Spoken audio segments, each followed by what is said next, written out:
नमस्कार, मैं एसके भारद्वाज और मैं इस समय गुड़गांव में हूं। आप देख रहे हैं एसके न्यूज़ वर्ल्ड और मेरे साथ है सुशीला गुलिया जी।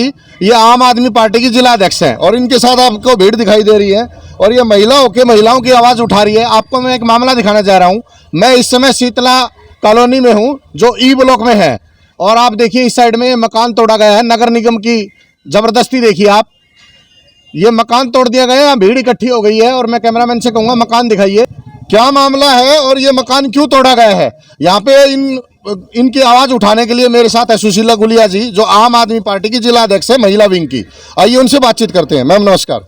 नमस्कार भाई, मैं आपको बता दूं कि ये जो आप आज इसको कवरेज देने आए हैं, ऐसा यहाँ आए दिन होता रहता है। शीतला कॉलोनी के लोग इतना अपने आप को ठगा हुआ महसूस कर रहे हैं। ये अपनी पुश्तैनी ज़मीनों को बेच के एक शहर में आए थे कि हम मिलेनियम सिटी में रह के अपने बच्चों को पढ़ाएंगे, अच्छी शिक्षा दे पाएंगे, अच्छा स्वास्थ्य दे पाएंगे, परंतु हर रोज़ इनके सिर के ऊपर एक नंगी तलवार लटकती रहती है, जिसकी वजह से ये सब इनको सामना करना पड़ता है। और उसका जिम्मेवार सिर्फ और सिर्फ यहाँ का प्रशासन है, यहाँ के जीते हुए पार्षद है, यहाँ के जीते हुए एमएलएज हैं। आप देखिएगा कि यहाँ कम से कम 5 से 10 हज़ार के करीब घर होंगे।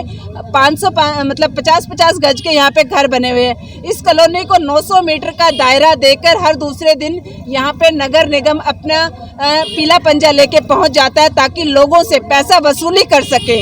और जब इनसे पैसा वसूल कर लिया जाता है तो हल्का सा फिर से तोड़ के चले जाते हैं ताकि इन्हें ऊपर का फ्लोर बनाने के लिए आपने पैसा नहीं दिया, उसी वजह से ये इनका दोबारा से तोड़ जाते हैं। आपने अभी इसकी अगर फोटो लेंगे तो आप देखेंगे किसी पिलर को नुकसान नहीं है, किसी लेंटर को नुकसान नहीं है। ये हल्का फुल्का नुकसान करके जाते हैं कि ये घंटी बजा जाते हैं कि आइए और आप अपना पैसा जमा कराइए और अपना मकान आगे बनवाइए। आप देखिए चारों तरफ मकान बने हुए हैं। इस मकान मालिक के आखिर ऐसा क्या कसूर था? ये बेचारा अपना 400 गज का कुछ मकान गांव का बेच के यहाँ आया था, ये कह के कि अपने बच्चों को शहर में पढ़ाऊंगा, अच्छा रोजगार मिलूंगा। आज ये अपने आप को कितना ठगा हुआ महसूस कर रहा है। यहाँ वो बेहोश हो गया जब उसका मकान तोड़ा गया। हर प्रकार की जबरदस्ती की, पुलिस प्रशासन को बुलाया गया और ये रोज का किस्सा है। यहाँ का हर व्यक्ति इतना त्राही त्राही कर रहा है कि किस प्रकार से अपना जीवन निर्वाह करे। ना ये गाँव के रहे, ना ही ये अब शहर के रह पाए हैं। सुशीला जी, मेरा आपसे एक सवाल है। ये 900 मीटर के दायरे में काफी घर आ रहे हैं जी, इधर भी 900 मीटर के दायरे वाले घर हैं और इधर भी, तो इसी मकान को टारगेट क्यों बनाया गया है? नगर निगम ने ऐसा क्यों किया कि सिर्फ इसी मकान को तोड़ा जा रहा है? अब अगर मैं अनजान बन जाऊं तो मैं कहूं कि पता नहीं क्या कसूर हुआ होगा, इन्होंने क्या नहीं किया, पर मुझे इस सब का पता है कि इसने पहले फ्लोर के पैसे दे दिए थे, ऊपर के फ्लोर के पैसे नहीं पहुंचाए थे। इसने सोचा मैं जल्दी 50,000 दे दिए, मैं 50,000 का काम फटाफट ऊपर तक पहुंचा दूं। अब ये अपने आप को ये सोच रहा है कि मैंने कसूर किया। ये अपने आप को ही कसूरवार मान रहा है कि ये मेरी गलती होगी। आप देखिए यहाँ ये मकान मालिक नहीं आ रहा है फोटो में, क्योंकि ये जानता है कि अभी 50 दिए, 50 और दे दूंगा तब मेरा ये ऊपर का बन जाएगा। तो वो अपने आप को कसूरवार मान रहा है, बजाय ये कि मेरी गलती पहला पैसा देना था। मैं ना पहला देता ना दूसरा देता और मैं पूछता कि अगर यहाँ पे मीटर प्रोवाइड है, अगर यहाँ पे सीवर लाइन प्रोवाइड है तो मैं यहाँ मकान क्यों नहीं बनवा सकता? अगर ये कच्ची कॉलोनी है तो इसको पक्का क्यों नहीं किया जाता? भाजपा सरकार दावा करती है सुशीला जी कि भ्रष्टाचार है ही नहीं हमारी सरकार में, नो भ्रष्टाचार।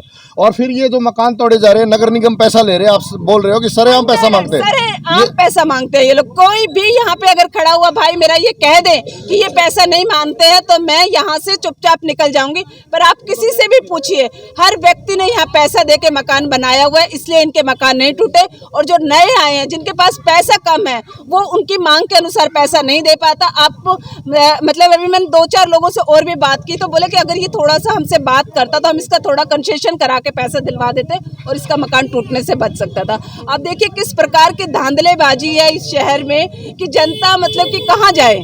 कमाने आती है, पुश्तैनी जमीनें बेचती है, पर यहाँ पे आके वापस से फिर ठगा हुआ महसूस करती है। अपनी ही जमीन पे बार बार पैसा देना मतलब कहाँ की इंसानियत रह गई है। 75 साल पहले भी लोगों के शहरों में लाइट थी। ये जो कॉलोनी है यहाँ पे कुछ घरों में मीटर है, कुछ में नहीं है। क्या 75 साल बाद भी हम बिना लाइट के रहना का सोच सकते हैं? यदि नहीं तो फिर इन लोगों को क्यों नहीं मीटर मिल रहे हैं? और अगर ये लोग कहते हैं कि ये जो पीछे मकान बने ये 10 साल पहले बने थे। अरे अपनी जमीन चाहे आज बनवाओ चाहे कल बनाए, हमारी खुद की मर्जी चलेगी। हम आज पैसा नहीं है हम नहीं बनाएंगे, हम 10 साल बाद पैसा हमारे हाथ में होगा हम तब जमीन बनाएंगे। तो सरकार ये सब इस तरह की जो धांधलेबाजी कर रही है ये बिल्कुल गलत है। और जनता को मैं सभी जनता वासियों से कहना चाहूंगी कि पुरजोर तरीके से आवाज उठानी चाहिए। सबके साथ मिलकर विकास हो सकता है, अकेले विकास नहीं हो सकता। अगर आज इस भाई का मकान टूट रहा था, हम सब जैसे आज खड़े हैं, तो उस टाइम भी अगर हम खड़े होते तो प्रशासन की हिम्मत नहीं थी कि हमारा मकान तोड़ के चले। अपने बच्चों को अच्छी शिक्षा दे सके, लेकिन परिणाम ये नगर निगम की क्या सरेआम गुंडागर्दी है। बिल्कुल सरेआम गुंडागर्दी। आप देखिए ना कि सिर्फ 4 मकान टूटे हैं बिना नोटिस के। 2 मकानों में नोटिस दिए गए, तीसरे मकान में नोटिस भी नहीं दिए गए। छोटे छोटे बच्चे हैं इनके घर में, इस ठिठुरती ठंड में वो अपने बच्चों को लेके कहाँ जाएंगे। प्रशासन को इस बात का भी कोई मतलब नहीं है। और ये लोग राम नाम की लूट मची है, लूट सके तो लूट। तो यहाँ पे जिसको जितना लूटना जा रहा है वो उतना लूट रहे हैं राम के नाम पे। परंतु जहाँ राम नाम की इतनी बड़ी इनकी आस्था है, मैं जानना चाहती हूँ कि प्रशासन का यह हक नहीं बनता कि किसी गरीब का मकान टूट रहा है तो कम से कम उसको मोहलत तो दी जाए। यहाँ उनको एक पल की भी मोहलत नहीं दी गई। उनका इस ठिठुरती ठंड में वो अपने बच्चों को लेके अस्पताल में है क्योंकि उनकी हालत खराब हो चुकी है। ठंड का टाइम है, परिवार बेहोश हो गया जी। और आप कह रहे हो कि ये सिर्फ और सिर्फ फ्लोर नहीं तोड़ा गया पूरा, ये सिर्फ छज्जे तोड़ के डराया जा रहा है ताकि ये पैसे भरे, ऐसा है क्या? बिल्कुल। मैं आज दावे के साथ कहती हूँ आप यहाँ पे, क्योंकि अगर मैं ये बात को कहूंगी तो इन लोगों को बुरा लगेगा, पर ये एकदम कंफर्म है। आप 2 महीने 4 महीने बाद आके देखिएगा ये सारे मकान बने हुए होंगे। क्योंकि ये कहीं से पैसा उधार उठा के लेके आए, पहले नगर निगम को पैसा पहुंचाएंगे और उसके बाद अपना मकान बनाएंगे। यानी भ्रष्टाचार का जबरदस्त बोलबाला है।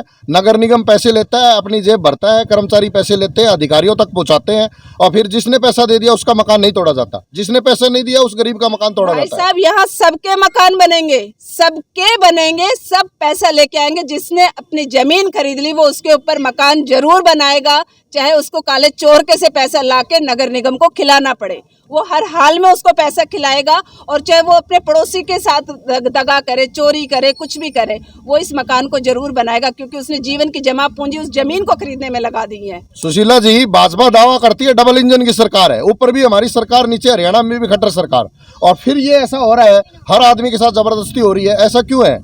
डबल इंजन की सरकार है ना, तो डबल ईंधन चाहिए उसको चलाने के लिए। उस डबल ईंधन को चलाने के लिए लोगों का गला काटा जा रहा है। इतनी भ्रष्टाचार आज से पहले हमने कहीं नहीं देखा था। 900 मीटर का दायरा कह के इस चीज को बार बार दबा दिया जाता है। मैं जानना चाहती हूँ, अगर ये 900 मीटर का दायरा है, इन लोगों ने जमीन खरीदी है, ये सारे भाई तैयार हो जाएंगे अपनी जमीन को छोड़ने के लिए। इनको मुआवजा दिया जाए, इनको जगह दी जाए और इस 900 मीटर के दायरे को पूरे को खाली करा लिया जाए। परंतु ना तो इन्होंने इस 900 मीटर के दायरे को खाली करना है, ये कमाने खाने का जरिया है जो कि ये सारी जिंदगी कमाते रहेंगे। एक बात और देखी सुशीला जी, मैंने, आप आम आदमी की महिला विंग की अध्यक्ष हैं, आप आवाज उठा रही है इन कॉलोनी वासियों की, आप दमदार बुलंद आवाज है इनके पक्ष की, लेकिन कोई भी मकान मालिक या इनके परिवार का सदस्य सामने नहीं आ रहा है, ऐसा डर क्यों है? यही डर मैं बता रही हूँ ना कि इनको ये मकान अभी ऊपर तक बनाना है, और बनाना है उसको इनको तरीका पता चल गया है कि पैसे पहुंचा दो, पैसे पहुंच गए तो मकान बन जाएगा। और ये बात सच है कि बन जाएगा। अब 2 महीने बाद इन मकानों को आके देखना, ये मकान पूरे तैयार होंगे। यहाँ पे रहने वाले लोग बहुत खुशहाल होंगे, वो बहुत खुश होंगे कि हमने पैसा दे के बना दिया, भ्रष्टाचार करके भी चाहिए हमें हमारे जो घर था वो मिल गया है। और क्यों ना हो, हर व्यक्ति को लिए घर अपने जीवन की सबसे बड़ी पूंजी होती है, वो भी खुश होंगे। भ्रष्टाचार से ही सही वो खुद भी भ्रष्टाचार में लिप्त होंगे और सरकार उनके साथ लिप्त होगी और वो घर तब तक चलेगा। परिवार हॉस्पिटल में है, मकान तोड़ा जा चुका है, अब अगला कदम क्या होगा कॉलोनी वासियों का और आम आदमी पार्टी का, ताकि इस गरीब का मकान बचाया जा सके? ये कॉलोनी है, जो ये गांव होता है इन लोगों का, तो ये अभी बता चुके होते। यहाँ कॉलोनी है, लोगों को इकट्ठा करना मुश्किल होता है। आदमी सोचता है कि आज इसका टूटा कल मेरा ना टूट जाए, इसी डर से यहाँ लोग इकट्ठे नहीं होते। वरना ये खुद ये कहते हैं कि अगर ये हमारा गांव होता तो हिम्मत क्या थी पीले पंजे की इस शहर में आने की, इनको गली के बाहर से निकाल दिया जाता। इस चैनल के माध्यम से और यहाँ जितने भी लोग खड़े हैं, मैं बता दूं कि अगर आम आदमी पार्टी की सरकार यहाँ बनती है। आपने देखा कि दिल्ली में किस प्रकार से जितने लोग रहते थे उनके मकान तोड़ रहे थे, तो केजरीवाल जी ने उन सबके मकानों को, उन कच्ची कॉलोनी को बचाने का पूरा प्रयास किया और उन्हें वहाँ बचाया भी। और यही दावा मैं यहाँ रहने वाले सभी लोगों को साथ करती हूँ कि यदि आम आदमी पार्टी की सरकार यहाँ बनती है तो सबसे पहला कार्य, पहली कलम से इस कॉलोनी को पक्का करने के लिए जो भी काम किया जाएगा हम उसको करेंगे। और यहाँ पे रहने वाले प्रत्येक व्यक्ति की सुरक्षा का जिम्मेवारी मैं खुद उठाऊंगी और हर संभव प्रयास जो किया जाता है एक कॉलोनी को पक्का करने के लिए वो मैं जरूर करूंगी। ये थी शीतला कॉलोनी की घटना जिसमें महिला विंग की अध्यक्ष सुशीला जी हमारे साथ थी और ये कह रही है कि अगर आम आदमी पार्टी की सरकार बनती है तो पहली कलम से इस कॉलोनी को पक्का किया जाएगा और मेरी सुरक्षा रहेगी इस कॉलोनी के प्रति।